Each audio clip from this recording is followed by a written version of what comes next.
Hello दोस्तों, नमस्कार। आप लोगों का फिर से स्वागत है मेरे इस चैनल टेक्निकल हब में। मैं आज आप लोगों को बताने वाला हूं कि HTML कोडिंग कैसे की जाती है। भाई मेरे बेसिक्स एकदम बताऊंगा। तो सबसे पहले हम लोग लिख देते हैं HTML और HTML को क्लोज करना, ये एक बेसिक टैग है। ठीक है दोस्तों। और फिर अगर हमको टाइटल देना होता है तो टाइटल देने के लिए हमको हेड के अंदर हेड टैग है, उसके अंदर हम लोगों को टाइटल टैग का यूज़ करना होता है भाई। ठीक है, तो हम लोग यहाँ पर टाइटल टैग यूज़ कर देते हैं और टाइटल क्लोज कर दिया। अब टाइटल हमको क्या देना है, कुछ भी दे दें, HTML कैसे सीखें। ठीक है, ये हम लोगों ने टाइटल दे दिया। ठीक है, ये मतलब जो वेबसाइट के ऊपर शो करेगा टॉप पर, टाइटल दे दिया। अब हमको और भी अगर कुछ लिखना है तो हम बॉडी टैग का यूज़ करेंगे। हेड टैग के बाद में बॉडी टैग लगता है, ये जो वेबसाइट के मेन पेज पे शो होगा, तो बॉडी टैग लगा दिया। अब बॉडी के अंदर हमको लिखना है टेक्निकल हब, मान लो कुछ भी आप बॉडी के अंदर जो लिखना चाहते हैं आप लिख सकते हैं। देखिए हमारा ऊपर जो है टेक्निकल हब शो हो गया, देख लीजिए भाई। ठीक है, ये आ गया बॉडी में, ये बॉडी में शो हो गया।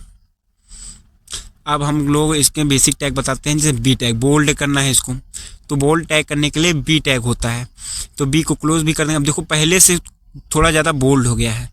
अब हम लोगों को करना है इटैलिक, उसको इटैलिक करना है। तो इटैलिक आई जो होता है, इटैलिक टैग आई से यू वो होता है, तो इटैलिक लगा दिया। अब हम लोग को देखो, अब हमारा जो है थोड़ा इटैलिक हो गया है भाई, देखो। ठीक है, देखो इटैलिक हो गया थोड़ा। अब हम लोग यूज़ करते हैं, देखो अब हम लोग सबसे पहले देखो यूज़ करते हैं वो दूसरा, मतलब बॉडी, दूसरा मतलब बॉडी के अंदर दूसरा कुछ लिखना है हमको। ठीक है, अब दूसरा हम लिखते हैं, इसको हेडिंग बनाना है तो H1 यूज़ कर देते हैं। ठीक है, एक हेडिंग के लिए H1 यूज़ होता है। अब लोग हम बीच में इसको कुछ लिख देते हैं, जैसे लिख दिया हमने सब्सक्राइब, ये हमने उसके लिख दिया, मतलब उसके नीचे हेडिंग एक हमको बनाना है। तो हेडिंग टैग के लिए H1 का यूज़ होता है, H1 H2 H3 तीन है। देखो हेडिंग बन गई, पहले वाली हेडिंग नहीं थी टेक्निकल, अब वो ऐसे था। अब ये दूसरा हेडिंग हमको बनाना है, तो दूसरा हम लोगों ने हेडिंग बना दिया है, तब हमारी हेडिंग में कंप्लीट हो गई है। ये थे HTML के कुछ बेसिक टैग। अब इसको अंडरलाइन करना है, तो अंडरलाइन करने के लिए भाई जो है यू का प्रयोग होता है, मतलब अंडरलाइन जो एक टैग होता है यू टैग, उसको हम ओपन किए फिर क्लोज कर दिए।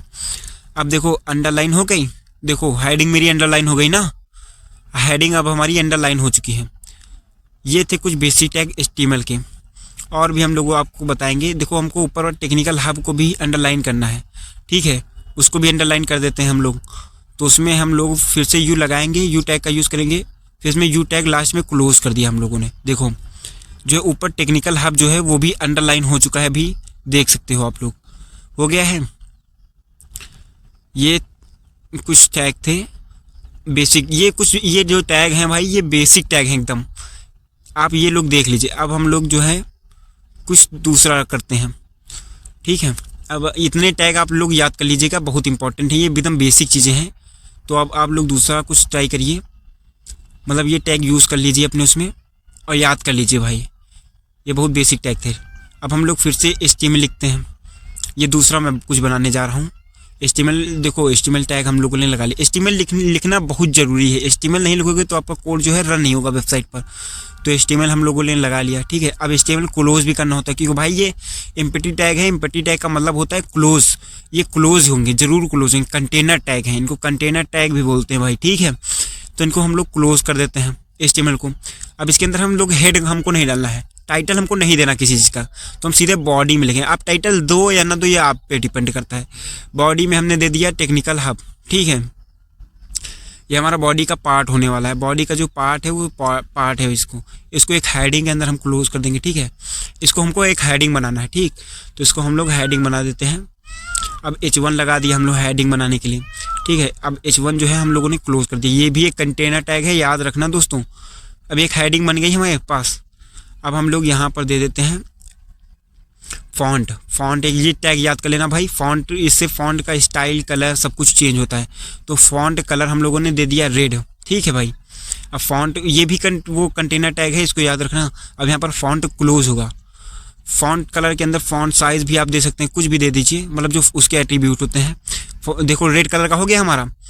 अब हम लोग इसको कर देते हैं साइज, इसका साइज जो है इंक्रीज़ करना हमको। तो हाईएस्ट साइज होता है वो 7 होता है, हाईएस्ट जो हमारा साइज होता है वो 7 होता है, देख लो 7 हो गया ना। अब हम लोग बीजी कलर देते हैं, बीजी कलर में बैकग्राउंड कलर। अगर बॉडी में जो वेबसाइट का जो पूरा पीछे का पेज है वो बीजी, देख लो हमने ग्रीन दे दिया, पूरा पेज जो है ग्रीन हो गया। अभी देख सकते हो आप लोग, पूरा पेज ग्रीन हो गया है हमारा। अब हम लोग इसको चेंज कर देते हैं, आपको दूसरा दिखा देते हैं। तो हम लोग इसको पिंक कर देते हैं।